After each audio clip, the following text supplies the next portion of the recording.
Are you interested in angels, demons, ghosts, spirits, and monsters?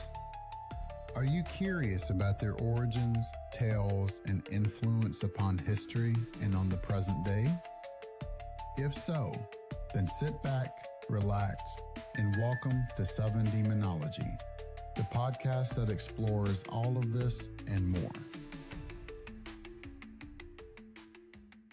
Hello, all, and welcome back to another episode of Southern Demonology. This time, a joint release with my wonderful friends, or not so wonderful, depending upon the day, of the Wandering Road folks of Chris and Dean. I love to have you guys here. Thank y'all for having. And today, we are going to be talking about a rather spicy topic, which can be considered an extension of our demonology series that we've been carrying on about for the past year or so, and that would be demonic gateways, or specifically, what is demonic and what is not? Because this is, I think, for as long as there's ever going to be religion, this is going to be a prevalent topic, and it's going to be a fun time to discuss. How are you gents doing today? Not too bad. Not too bad.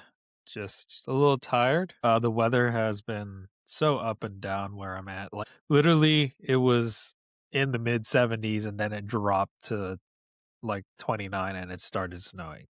We had like 2-3 inches of snow, and I felt like crap for the most of the week. Yeah, same thing here. We got an inch of snow, and now it's back in the 50s or 60s or whatever the hell it is. There's actually, according to old Southern folklore, there are 5 seasonal shifts, and each, especially coming from winter into spring, each one of those is named for the type of flower or fruit which is known to bloom during that particular time. So one of them will be blackberry, etc. And that was apparently so boring that everyone went silent. So I don't blame you. So, Mr. Chris, would you like to kick us off? Yeah, I would actually, because I kind of bitched about this to you a little earlier today when I knew we were going to be talking about this specific topic. One thing that gets on my nerves, and I don't care who gets mad at it, is not everything is demonic. Just because it has demon in the title, Demon Slayer, K-pop Demon Hunters, does not mean it's flipping demonic. Pull your head out of your ass and get a clear understanding that that's not the case. Just because it has that in the title doesn't mean it's going to conjure anything. Take a second, take a step back, like they say in the corporate world, in the IT world. Let's take a high level look at this. Like, let's take a step back and look at this from a high level. 50,000 foot view. A 50,000 foot view. Let's not try to boil the ocean, people. That strategic. Yeah. Strategic. Let's be strategic about this, right? Let's use our synergy to No, but on a serious note, it's so frustrating because man. Like, I'm sitting here watching Demon Slayer. If you pay attention to the title, what the hell do you think Demon Slayer is about? Just take one guess. I've seen it, so I wouldn't. If you, Dean, you probably never watched it, Dean. If you saw something titled Demon Slayer, what do you think that show or that comic is going to be about?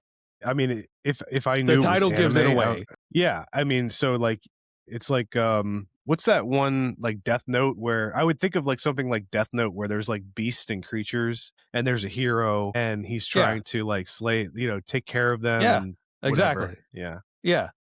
Slaying demons, demon hunters. Do you think it's demons hunting people or the other way around? Oh, yeah. I don't know. I see people what you're fucking saying. Hunting demons. I'm sorry, dude. Like, I'm just going to end up ranting on this because I've been so exposed to people like this throughout my entire life that it's so frustrating. Any creative outlet, if you draw something or you write about something that is inherently unique or different and it makes them uncomfortable, they automatically label it as demonic. And it's so dumb. It's so dumb. I'm sorry. It's dumb. Like, So okay, people I'll end my think rant now and just like hand it over to you guys. so people think I wasn't picking up on that in the beginning when you were asking me. So you're saying that there are people who think that K-pop demon hunters or demon slayers or whatever, they think that it's from the perspective of the other way around, where like the main character is the demon and they're hunting, like they're the evil entities that are, or you're saying that No, like just the fact that the demons are in the show, it's like a negative thing. yeah, anything that even remotely smacks of the infernal, whether it has demon in the name or has, as Chris was saying, weird creatures in it, people automatically get something hairy up their butts and will just go off about it. And I mean, I'm a prime example of this. I've suffered from this stigma almost my entire life. Mm. Loved drawing when I grew up. And as anyone who's listened to the show knows, I grew up in the belt buckle of the Bible Belt, and I love drawing monsters. In fact, I had a whole creation of them, which numbered, I think at the end, like over 150 different types called hide behinds. And they had big horns on their head and horns coming out their mouth. And people, when they saw this, thought that, oh my God, this child is touched by the demonic. And I even like drew a He's been comic touched. and I even drew a comic and sold it at school. Oh my And God. the In the Bible Belt. principal Oh my came, God. yeah, the principal came back and actually complained to my mom and said, we can't have this because it's giving the young kids nightmares. And Oh my gosh. even though it was nothing that would ever do anything like that, it was ridiculous. Wow. I I mean, what's the closest, like, did you ever have anyone come up to you and say like, "Oh, we need to have a serious talk about this because you're getting too close to the devil demonic side," or like Yeah. what was your craziest experience? Like someone talked, like pull off to the side, talk to you about it? Well, the one that really shook me to my core. So when I was in 8th grade, I began playing Dungeons and Dragons, and this was anything from first edition to second edition. And my mom actually sat me down and was alternately cursing me and crying, saying that it's, D&D is nothing but the devil and I could go to hell and I was Oh my, endangering my soul. And she's the most like irreligious person I know. There's no church, there's no nothing, but yet really? Interesting. she was so consumed by all the news media and all the satanic panic that was, of course, evident during those times, because I'm an old fart, that she really thought that I was endangering my ever living soul. So, yeah, that shook me. Did you guys Did I ever so stop? No. no, of course not. No, because it's fun.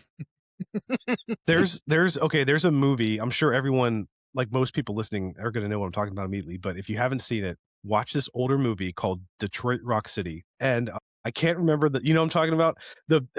I don't remember. Maybe JJ, you probably know or remember more about it. I can't remember the band they were obsessed with. I think it was Kiss. And it's Yeah. about these young boys growing up in Detroit, and they were so infatuated, like to rock out. They really loved Kiss, and the mom was always like, "It's the devil, like it's evil music or whatever." That just reminds me, like the similar story. Such a great movie. It is, but yeah, I mean, I know that we've touched upon satanic panic in the past, and I'm not looking to retread a whole bunch of well explored pathways, but Yeah. yeah, D&D was definitely in the limelight for that one. And even as a kid, like if my relatives ever wanted to know, what they should get me for a birthday or Christmas, my mom would simply say, "Find the ugliest monster that you can find in the store and buy that." And that was Oh, ideally what I loved the most. well, that's kind of nice that you still like went along with it. That's cool. As long as it wasn't D&D, she didn't particularly care. So, That's interesting. That but the I guess ironic maybe. part about that There was this major group called MAD, Mothers Against Dungeons and Dragons, and they spread nationally, and they're the ones that were saying that D&D was corrupting and was a satanic influence, et cetera, et cetera. Now, don't get me wrong. TSR at the time, the company that controlled D&D, they did produce books which liberally used religious themes. So some of this came down on their heads for the lack of PR savvy in which they had. But the funny thing is that MAD became so well known that it actually drove people to try and hear about D&D than it ever did from detracting from it. And that's one of the main reasons why when you think TTRPG, the first thing that comes to mind usually is Dungeons and Dragons. Yeah, JJ, I know we kind of had like a path we wanted to follow, and I kind of want to stick to that as well, talking about trying to identify like what is scary as opposed to like, what can actually be a gateway to the demonic. But one thing I wanted to chime in with is, and I wanted both your perspectives on this, isn't it kind of like this type of reaction to, I would say, any type of creativity is, I view it as anti-creative and anti-intellectual, because just because, for example, if I draw like a minotaur, a hero killing a minotaur or something like that, or something of the equivalent from Greek mythology or something, or I create like you, JJ, you created your own type of monsters. It's creativity. We like to explore things that we don't understand. We like to explore things that we don't know. Sometimes is it to your own detriment? Potentially. Like if you go messing with the Ouija board or tarot cards and you don't have the proper intentions and don't know what you're doing. Yeah. Using those type of tools can potentially welcome in something that you can't get rid of or open up a gateway. But from that perspective, I just view all of this type of behavior and all of these type of reactions as you do not have a single creative bone in your body because you can't sit there for 5 seconds and try to understand what the art or game or whatever is trying to convey. It's not that difficult. I hate when people like to use things as a shield for ignorance. And it does such a disservice for people that actually deal with this stuff. I mean, for you, JJ, you do consultations for people that reach out to you that think they are afflicted by this stuff. And how would you react if you had someone set up a consultation with you and you get in that room or call with them and they're like, "Well, my kid started watching K-pop Demon Hunter and now we think we're being attacked by demons." Like, you would probably just immediately leave that call because it's I would first try to explain, and I've ran into this with certain members of congregations where their worldview is so narrow that they think that almost all TV is inherently evil because they have the audacity to show a gay person. The narrow mindedness is so terrifying to witness and behold in these situations that it's a lost cause. Like I could talk till I'm blue in the face and no one would ever pay attention to what I'm saying because I am automatically in the wrong. And right. Yeah. And I think I come from like the reason I'm coming in so hot on this topic, it's because you've been doing Southern Demonology for what, almost a decade. Dean and I have been doing TWR for 3.5 years. And what we're trying to do is to provide an outlet for people to, one, share their stories, and two, provide people with at least some type of educated guesses and information of what this stuff could potentially be. And when people behave in that manner, it does such a disservice to anybody involved in this type of community. And it's just frustrating because you automatically get lumped into that. it is, but there are certain individuals who only see the world in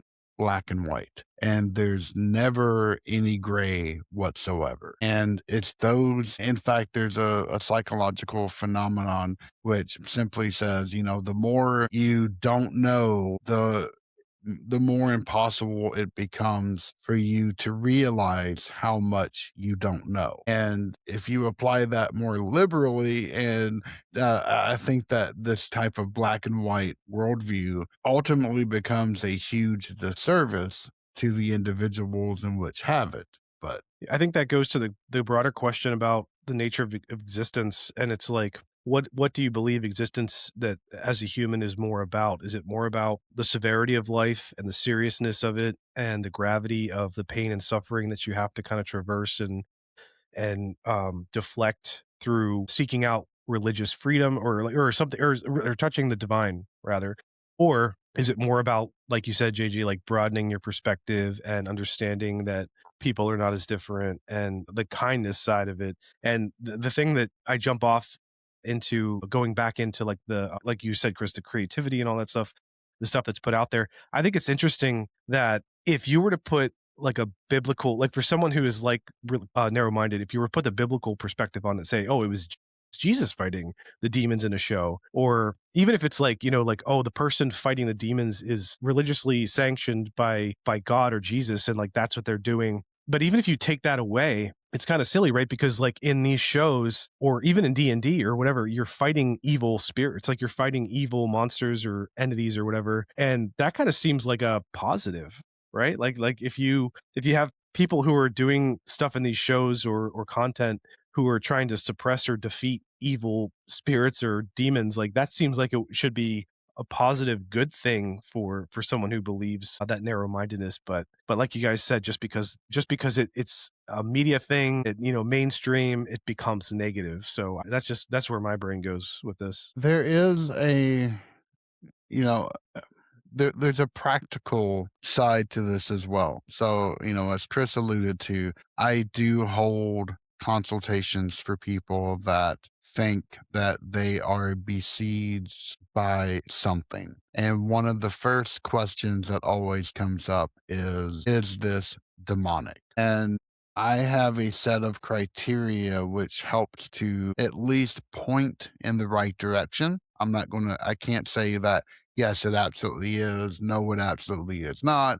But it at least provides a lot of, pretty solid ground for how to continue on that front. And luckily, I haven't encountered people that have said, oh, my kid watched this cartoon show and suddenly they're besieged by the devil. It's never been anything so ridiculous as that. But it's, if someone has serious things going on in their house or something that's following them, I'm not going to give specifics because I don't ever want to intrude upon anyone's privacy to that extent, because whatever is said in confidence. But, that is a practical distinction. But going beyond that, just trying to assure other people out there that even though you may think something is demonic, you have to look at criteria. And if you don't, then you're giving the infernal a hell of a lot more credit than what they are due. And in the end, that is more dangerous than never assuming that something is demonic. So, JJ, let's jump right into this then. So, let me ask you, what is some sort of, how could you recognize it's demonic?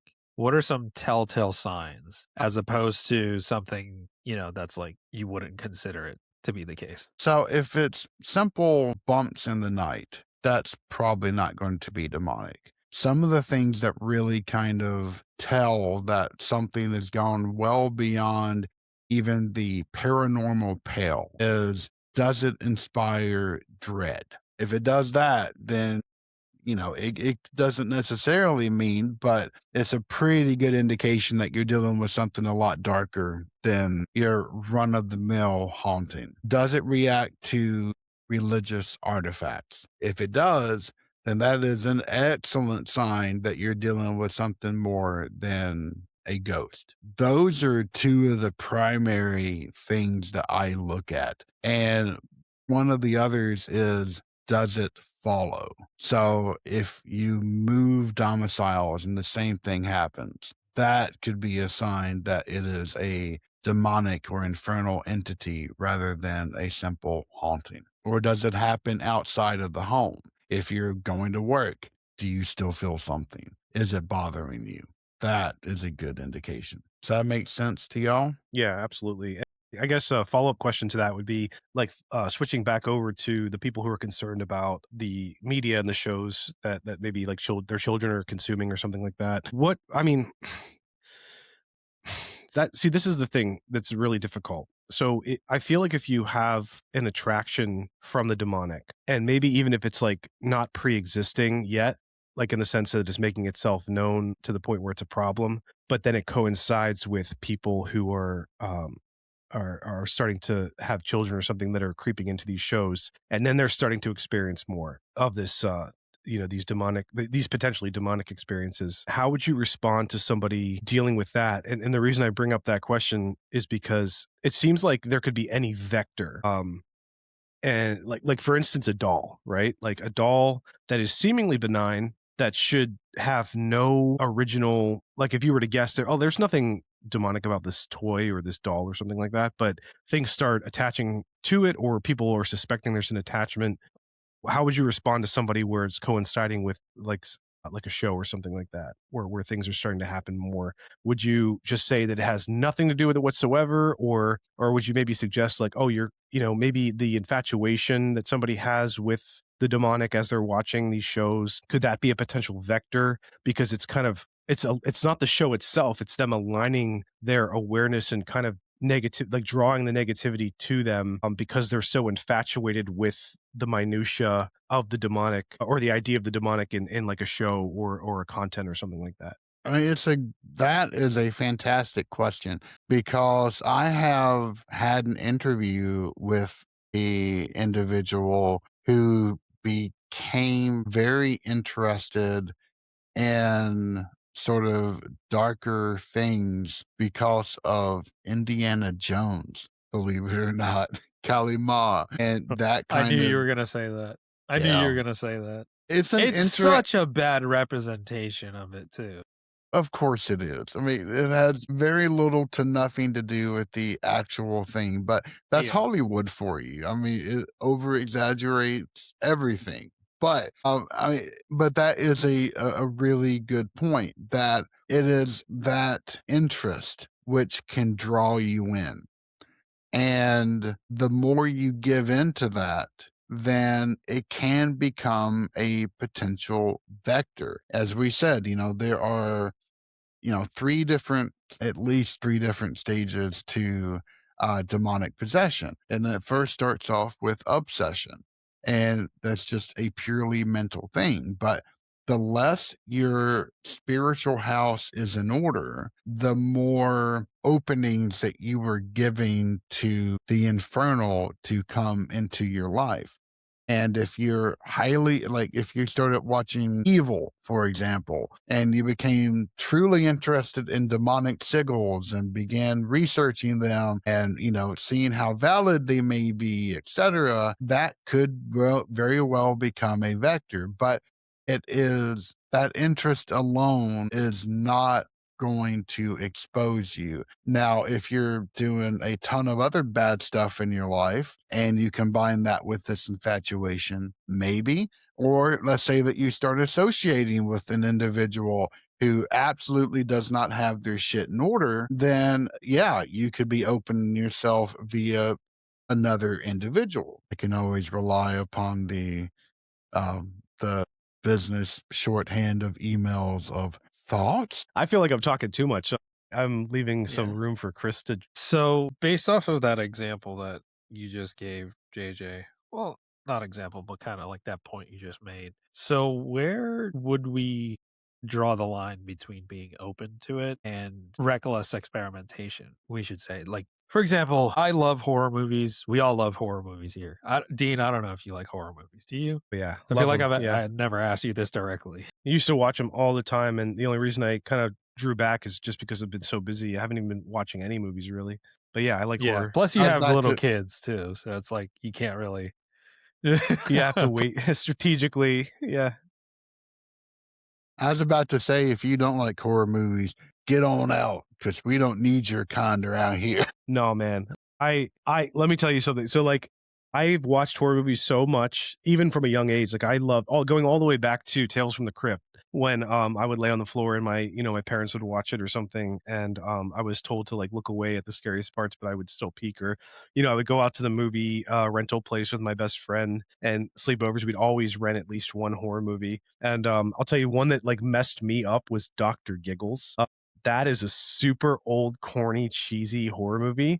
But when you're a kid, you don't really understand like cheesy, corny yet. So the one thing that messed me up from that movie, Dr. Giggles, was when this guy was standing next to a door and Dr. Giggles, the evil demonic doctor, stuck a needle through a keyhole and injected this guy with something. And then he just started bleeding from the eyes, the ears, the mouth, the nose, like just completely.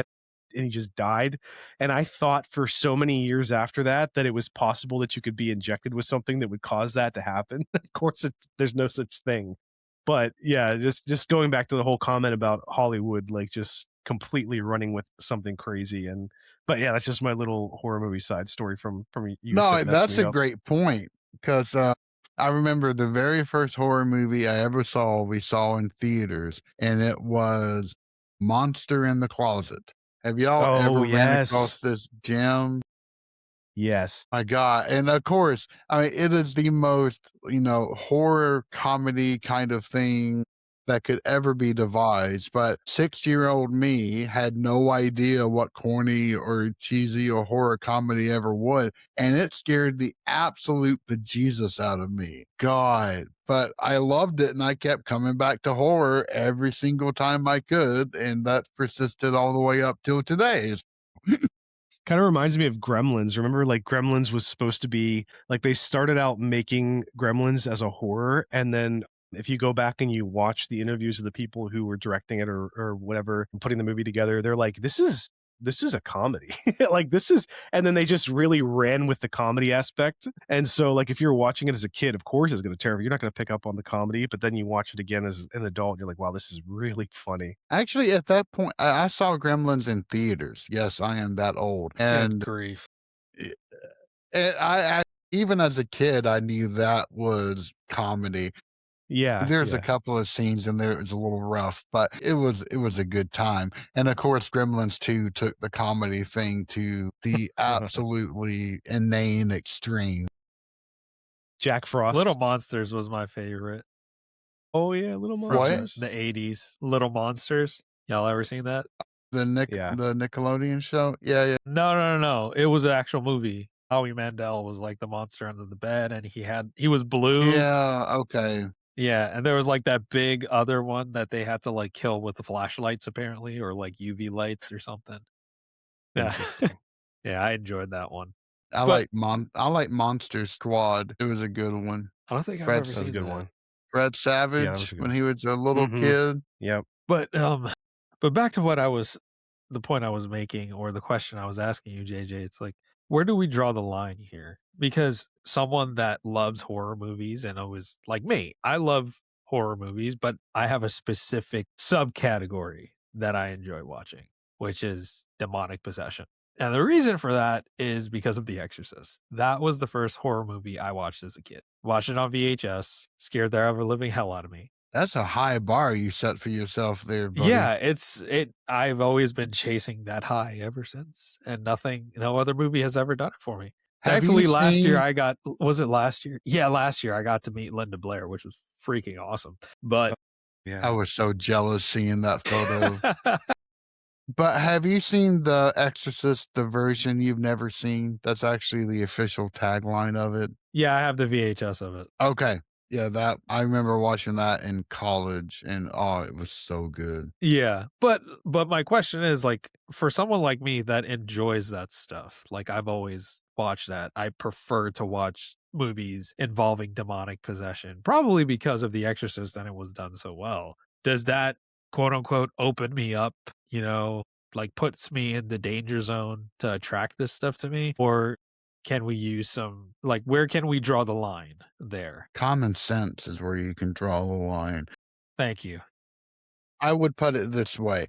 If like for example, I'm interested in not only demonic possession films, but zombie movies and supernatural films. I don't really care for slashers or torture porn or things along those lines. If you keep your interest at interest, no problem. Like, it's not going to affect your life at all. Now, if it's to the point where you begin trying to go to occult bookstores or attempt Ouija boards to contact the demonic, if you take that interest and turn it into actualization, then you are stepping over a line which you really should not ever cross. If you start trying out magic and, exposing yourself to even more potential vectors for danger, that is a really horrendously bad idea. As long as it stays at interest, no problem. If that interest begins to affect your life, problem.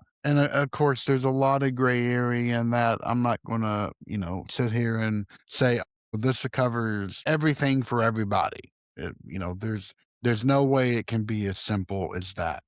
But if you lead a disorderly and chaotic life, if you invite chaos into your life and you allow your interests to then dictate your actions, that's when bad things can happen. I think another perspective too there is I feel like you can't have these conversations without introducing the things we've talked about in the past, like psychological nature of humans, where and not to rehash the same thing we talked about before, but just to kind of topically bring it up again, people who are predisposed to having a psychological issue that's hardwired into their brain or something like that. I feel like I'll pose this as a question. So do you guys think that people who have that nature about them where they might become obsessive just due to the fact of the nature of their psychological state, they should be extra cautious? Like, let's say you have somebody who has a diagnosed psychological issue, but they also like horror movies. Do you think that that could make them more likely to fall down that rabbit hole and maybe attract something? And I guess the second part to that is like people who have predisposed psychological issues or challenges, do they become easier targets for this sort of thing, especially when they open up vectors like media or content that might be including concepts of demonic? Or is it kind of like everybody across the board has an equal chance of attracting this sort of thing if they're not careful? I think, and I'm just speaking for myself because I'm the type of individual that tends to hyper focus on things that grab my interest. And if I like it, Yeah, I same. like hyper focus on it for weeks. That's how I finish like TV shows within a span of like, I don't know, a week and a half, whereas it takes others like 3 years. But I think from that perspective, just speaking for myself, if you tend to hyper focus on certain things and you find yourself drawn to one of those things and you just go in a deep dive into it, depending on what you do, it could lead to some negativity, I think. You can open yourself up because, like they say, curiosity killed the cat, right? It's one of those things where if you're not careful and you just go too deep into it, and for you, it's like, okay, I think I'm doing this for research purposes. But if that research purpose turns into you're drawing a damn pentagram and sigils and stuff on the ground, Obsession. Yeah. yeah, yeah. And I mean, like, to be honest, some people might do that just out of like bare curiosity because, people are like, what, this is bullshit. So I'm going to see if anything happens. There are people that, like Dave Chappelle says about Rick James, habitual line steppers. They do it True. because that's just in their nature. It's like if I tell JJ, like, dude, don't do this because somebody's going to come and like stab you in the neck, you're going to be like, bullshit. If you're that type of person, you'll be like, bullshit, prove it. My God. I'm going to Yeah. do this right now. So I think it's not objective because everybody's different. If you tend to hyper focus, yeah, maybe you could fall into that trap and you're not really consciously trying to do anything wrong. So that's just my perspective on it. I would agree, but bringing in particular mental disorders is an interesting part of the question. So let's say someone suffers from psychosis, where they can hear voices or they see people which aren't really there. Like Dean. And there's no Dean on this call. What are you talking about? No, What? I'm just talking to I myself. mean, but I mean, that JJ, there is no podcast. You're just here talking. that would not surprise That's my me greatest in fear. any- That's my greatest fear. Like waking up and then just like nothing. There's nothing like the last however many years. It's just you in a straight jacket. That's a true horror movie right there. Maxwell's demon. But no, I mean, but that could absolutely start to fuck with your head even more. If you start watching demonic films and getting really, really into it, who knows what the heck the voices may begin to morph into. Yeah. Okay, real quick. Here's an interesting thought. I'm not gonna. I won't say like. I'll just give you. I'll let you guys decide if it's interesting. But if this is logical, so if demons' whole shtick on humanity is to cause issues and problems that destabilize, and this is just talking from like maybe just let's just focus on Judeo-Christian or whatever, like that perspective of religion and humanity. If the demon's goal is to disrupt and bring down humans to a point where they just are so far away from having a chance of divinity or whatever, it seems to me like they would look at somebody who has a psychological issue who might become infatuated, and they just be like, this guy's already messing up his own life. This person's already doing my job for me. So maybe it's like less likely for them to actually experience something demonic because it's just too easy. Like, okay, I'm going to move on to somebody else who I can actually wreck Who terrifying. knows? I mean, Malachi Martin did a pretty decent sample size of those who were affected by demonic influence. And there were no particular indications of socioeconomic status or anything else that pointed to you are more likely to become targeted by the demonic than not. So it Interesting. honestly, it's up to it's in I mean, it's up in the air. Who the hell knows? The But the bane of more humanity. it is, but the more doors you go to open, the more risk you absolutely invite onto yourself. I don't want to derail, but I have to ask you, JJ, from you don't maybe not you don't have to talk about your personal beliefs, but just from what you've studied and stuff like that, what would your best guess be about the purpose of humans from a religious perspective, like if they're like divinity or whatever, like why do we exist? And the reason I bring this up is because I thought about this recently again, just last night, interestingly enough. And I not again didn't had no idea we were talking about this today. So it's really creepy that, I thought about this again. But I was thinking, are humans kind of like looked upon from the divine side, either demonic or the good side? Are we kind of like a test of the nature of God and evil, where it's like, oh, we need like we're gonna put them through the ringer and see what they choose, sort of thing? Or is there another answer to that, or another perspective where it's like, well, people are just kind of going through life and we're just gonna see how they react, but there's no real challenge or there's no real answer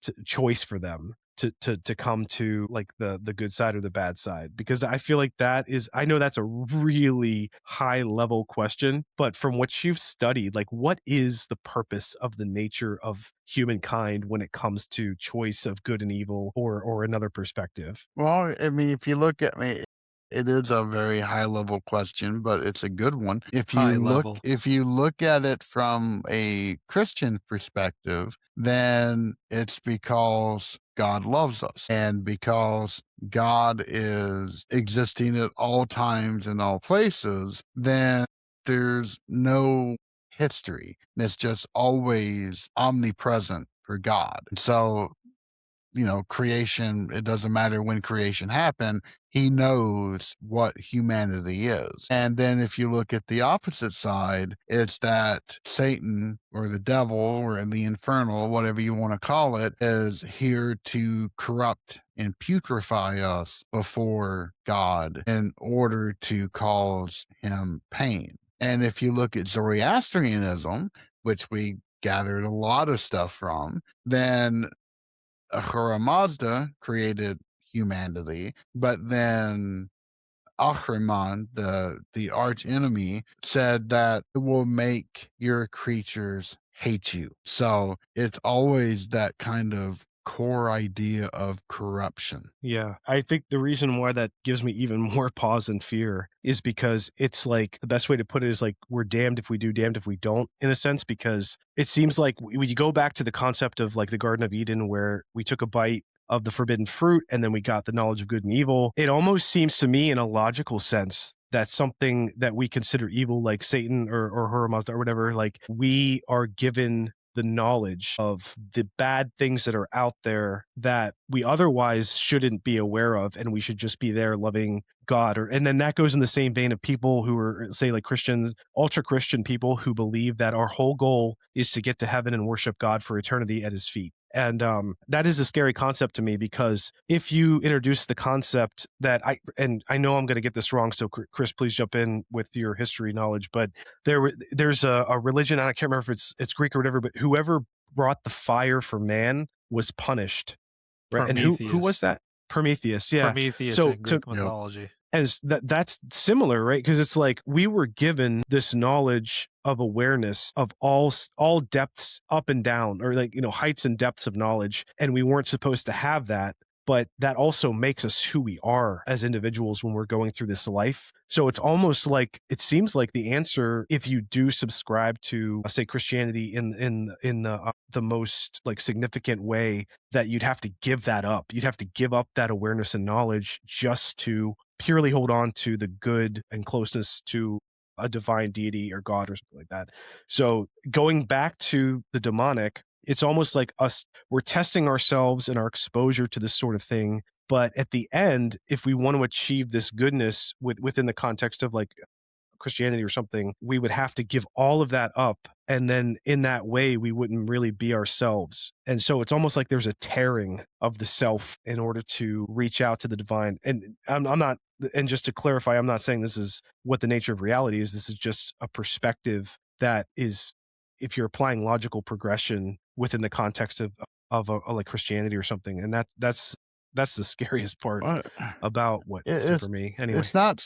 I mean, yeah, because I mean, if you look at a lot of these types of events, and it's not just Christianity, it's also Judaism, even ancient Judaism, eating from the tree of knowledge. If you look at Enoch, it is the watchers coming down from heaven in order to teach humanity forbidden arts, in addition to copulating with the daughters of man. And that kind of thing goes on. But it's not so much just knowledge in and of itself, it's knowledge of improper things, knowledge in which people should not have. Now, whether we shouldn't have it or not is entirely open to the question, because we tend to view knowledge as, if you have it, it's a good thing. If you don't have it, it's a bad thing.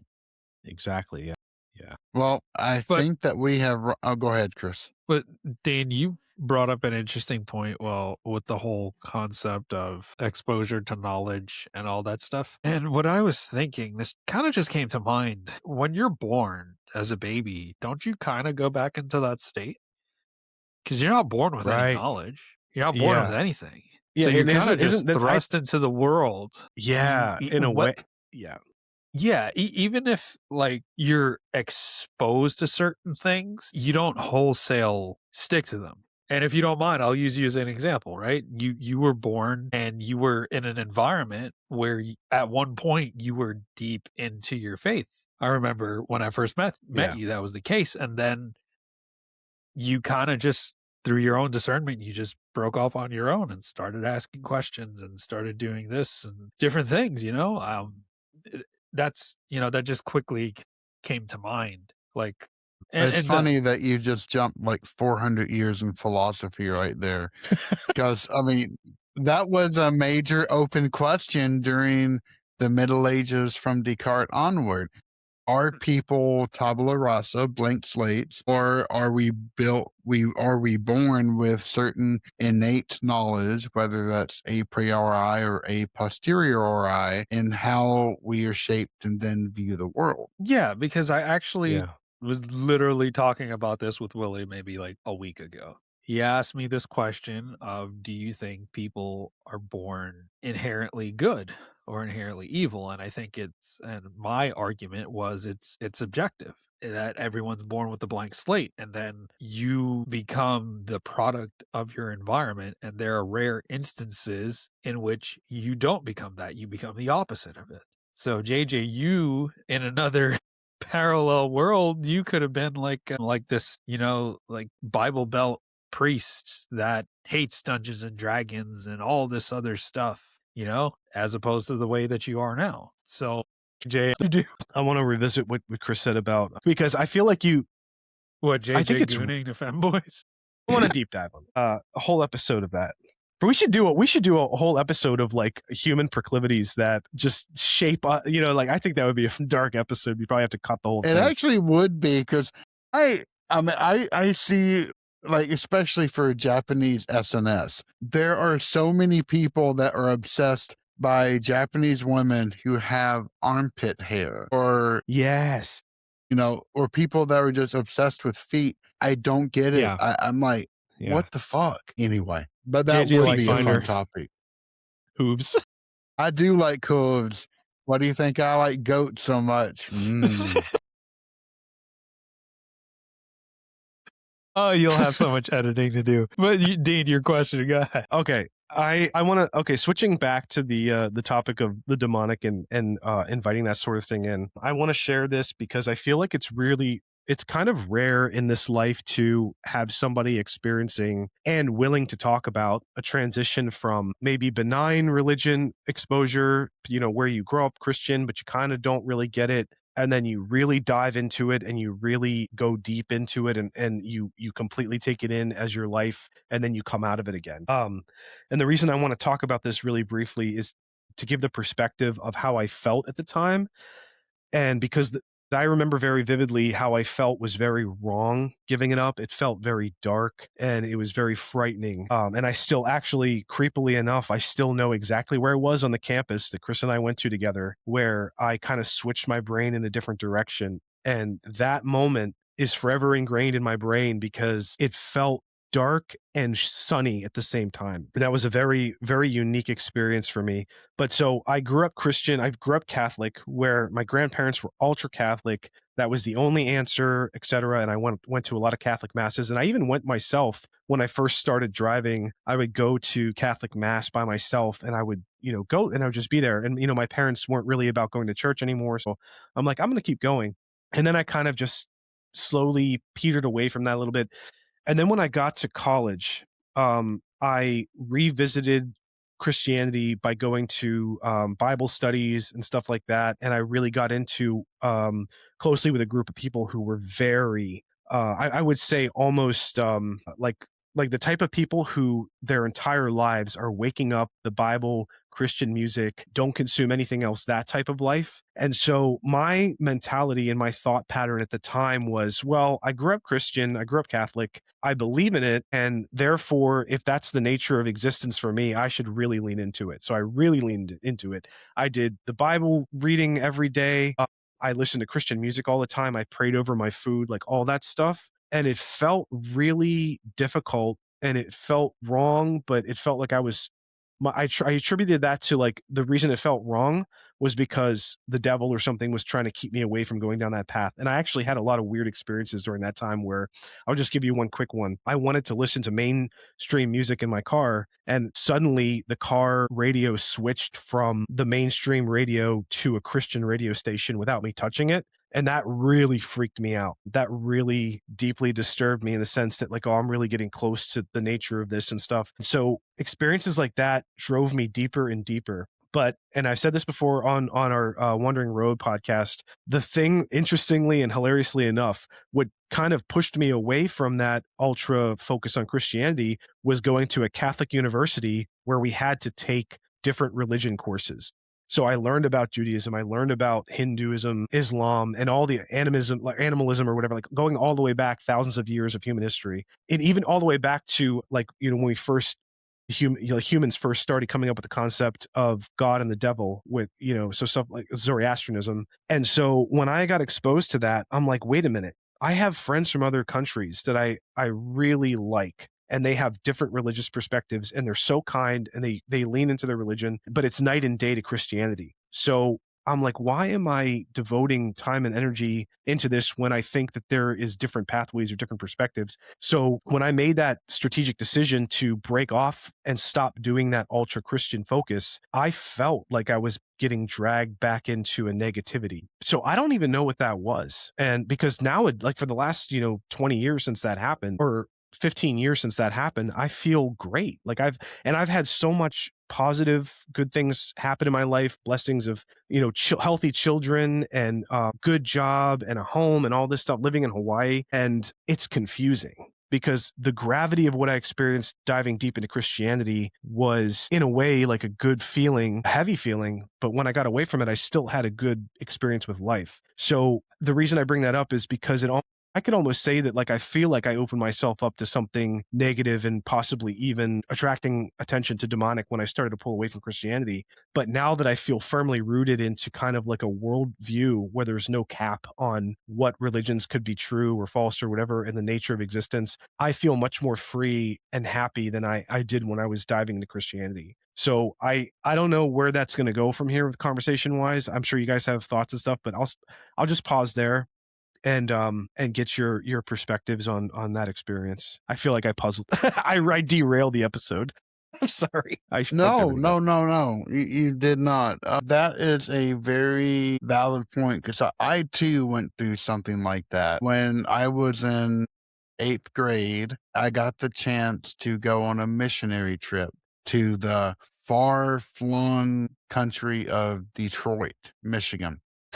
And we stayed at a predominantly African American church, and we went out every day and did missionary work and tried to preach the gospel and did nothing but listen to Christian music and pray 4 or 5 hours a day. And I really got into it and even got saved a second time during that trip, etc. And when I came back, I began to see the hypocrisy shown by the preacher and the heretical views that were being espoused, and how kind of holier than thou the other congregants were, even kids my age or just a little bit older. And I backed away from that pretty hard.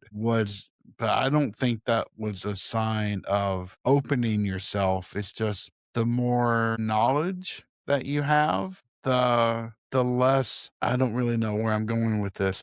The No, more no, knowledge you have. yeah. Oh, sorry. Yeah, Go ahead. I totally see what you're saying. It's like the fear. So you built yourself up on this pedestal of rituals and beliefs, and the nature of stepping away from that safe zone in and of itself causes psychological fear and fear of failure, feeling of failure, and tearing away from yourself. And that I can see now. I would agree with that 100%. I wouldn't say that's opening yourself up to something like, increasing your risk of exposing to negativity and demonic. I think it's just, you're literally just stepping outside of your home that you stayed in for so long where it felt safe. And that feeling is the feeling that we went through. It wasn't something that was necessarily wrong. It was just a really terrifying fear because the thing that we were taught during those times of our lives is if you step away, if you turn your back away, you're in trouble. And that also reminds me of like what Chris was saying earlier about the nature of being born in a blank slate and stuff. And there are very specific lines from the Bible that have stayed with me. And one of them is, and I'm sure it's not verbatim, but it's something like, when you go to heaven, you will return to being the state of children or something, or like you will become children again. And I know there's probably interpretations in that, but it's like that tearing away of the self that you built up is the negative feeling. It's not necessarily evil. It's just you're stepping into the unknown. But I would say that the faith that I had then, and it's probably because I was a younger individual and didn't really know that much about subtlety, but the faith I had then was extremely loud. It was prominent. It was at the Yeah. forefront of a lot of the crap that I did. And the faith that I have now is quiet. It's no less powerful than what it was, but yet, it does form a very core part of who I am and my identity. but I don't feel the need to go out and loudly proclaim to the world, this is what I believe. It's just Right. Yeah. what I am. I think if you have to do that, it's like you're trying to convince yourself Yes. that you 100%. actually believe that stuff. Yeah. It's if you guys never Nail on watched the Game head. of Thrones, there's a line where Joffrey says, "I am the king." And his grandfather, Tywin Lannister, responds, "The man that has to say he is the king is no true king."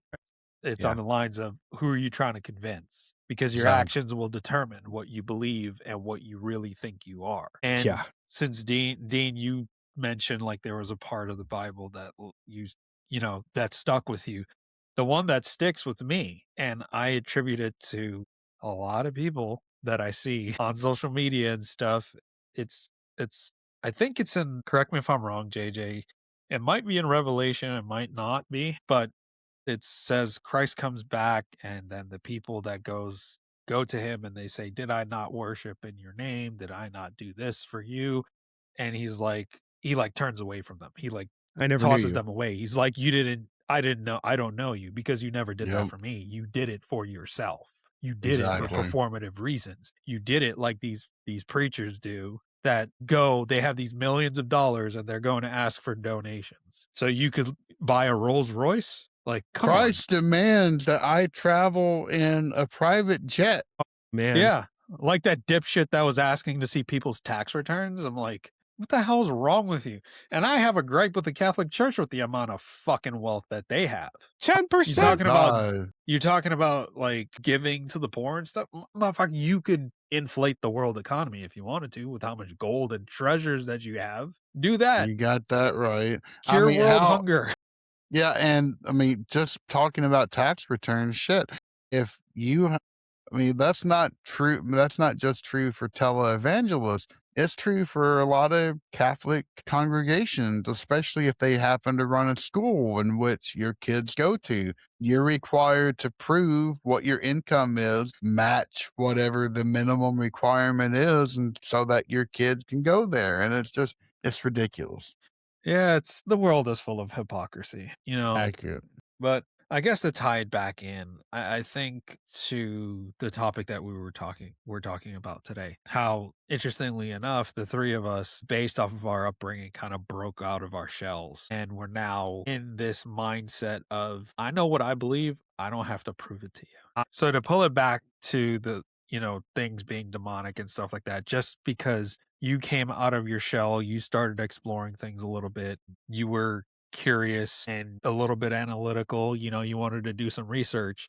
And you, for example, looked into, I don't know, JJ, you did an episode previously about names of demons, right? Just because you look that up doesn't mean you're going to go start summoning them. I mean, if you start doing that, then that's your problem. You're kind of shit Exactly. out of luck. But just because, certain things are labeled with demon in the name, or they have these scary looking monsters on the cover, or anything of that sort, anything creative, it's not something you should automatically brand as demonic or evil just because you don't like the way it looks or you don't take the time to understand the concept of it, what it's trying to convey. And don't, in fact, that is its own danger. If you see evil lurking in every single bloody shadow, then you're never going to recognize when it actually comes up and bites you in the face. And No, I think 100%.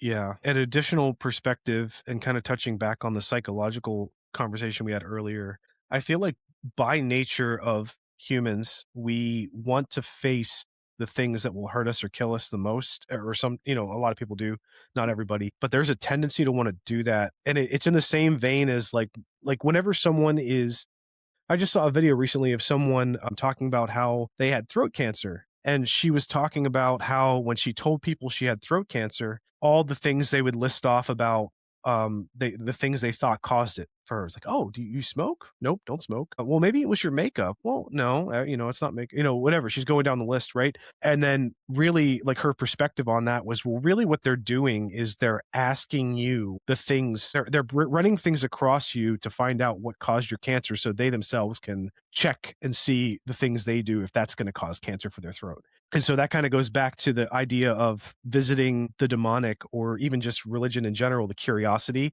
It's like, oh, I need to like really figure out what can really destroy me. And the highest question and like destroy my soul forever. Like that's the penultimate terrifying thing, right? So I need to go see this. I need to go experience this for myself so I could figure out how to defeat it, or I could figure out if there's a way to stop it. But that's kind of counterintuitive, right? Like Chris was saying, like, oh, I'm going to piss off this guy because someone's saying he's going to stab me in the neck, but I want to see for myself if I could stop being stabbed in the neck. And so I think that's where a true danger of human psychology comes into play with the demonic when people are trying to explore it. You might have the greatest intentions ever deep down about figuring out how to defeat it, maybe even not just for yourself, for other people, but then you ultimately walked yourself into a bear den and you really are going to find out, oh, I'm not going to be able to do this on my own. I'm not going to be able to defeat this or whatever. And so I think that's, to me, that is one of the ultimate entryways into exposing yourself to something truly evil or demonic, is just out of the nature of wanting to prevent it from happening, which is kind of like silly, right? It's like, man, that's too much. That's heavy. It is, but it's also, I think, as the satanic panic has really kind of taught those who have looked at it, is the more you ascribe to the infernal, the less responsibility you have for all the bad things that are going on in your life. Yeah. If you're cheat and then say, oh, the demon of lust must have gotten me. No, it was your dumbass who went out and did it. You can't attribute this. If you do bad shit, it's because you did bad shit, not because, something made you do it. It was Pazuzu. Don't even get me started Zozo. on that. Zozo, yeah. Alrighty. Well, I think we have brought this home and it's been a phenomenal conversation. Chris and Dean, where can people find y'all at? Yeah, so you can find The Wandering Road on pretty much every major podcast platform. Just search for The Wandering Road. We are also on video on YouTube and on Spotify. So if you prefer to watch video episodes and look at our ugly faces, you can find this there. If you would like to be on the show, you can reach us at twroadpodcast@gmail.com. We have people reaching out to us, and we always enjoy interfacing with the community, whether you have a question, a comment, whatever, or you want to be on the show, share your story. Want to remain anonymous, share your story, and we could make an episode out of it and read it on the show. We've done that quite a few times with some listener stories. So if that's something that interests you, go ahead and reach out to us at our email address. We're also on social media. You can find us on our Facebook page. Just search for The Wandering Road. We're more active on Instagram now. So if you search TW Road Podcast on Instagram, you could go ahead and give our page a follow, and you could shoot us a DM on there if you'd like to collaborate or have a story and want to come on the show. Cool. All right, thanks so much, those guys. who are listening, and those who are listening on The Wandering Road, Southern Demonology is available on all podcasting platforms, and you can find us on southerndemonology.com. But thank you all for listening. It's been fantastic to have y'all here. It's been a good conversation.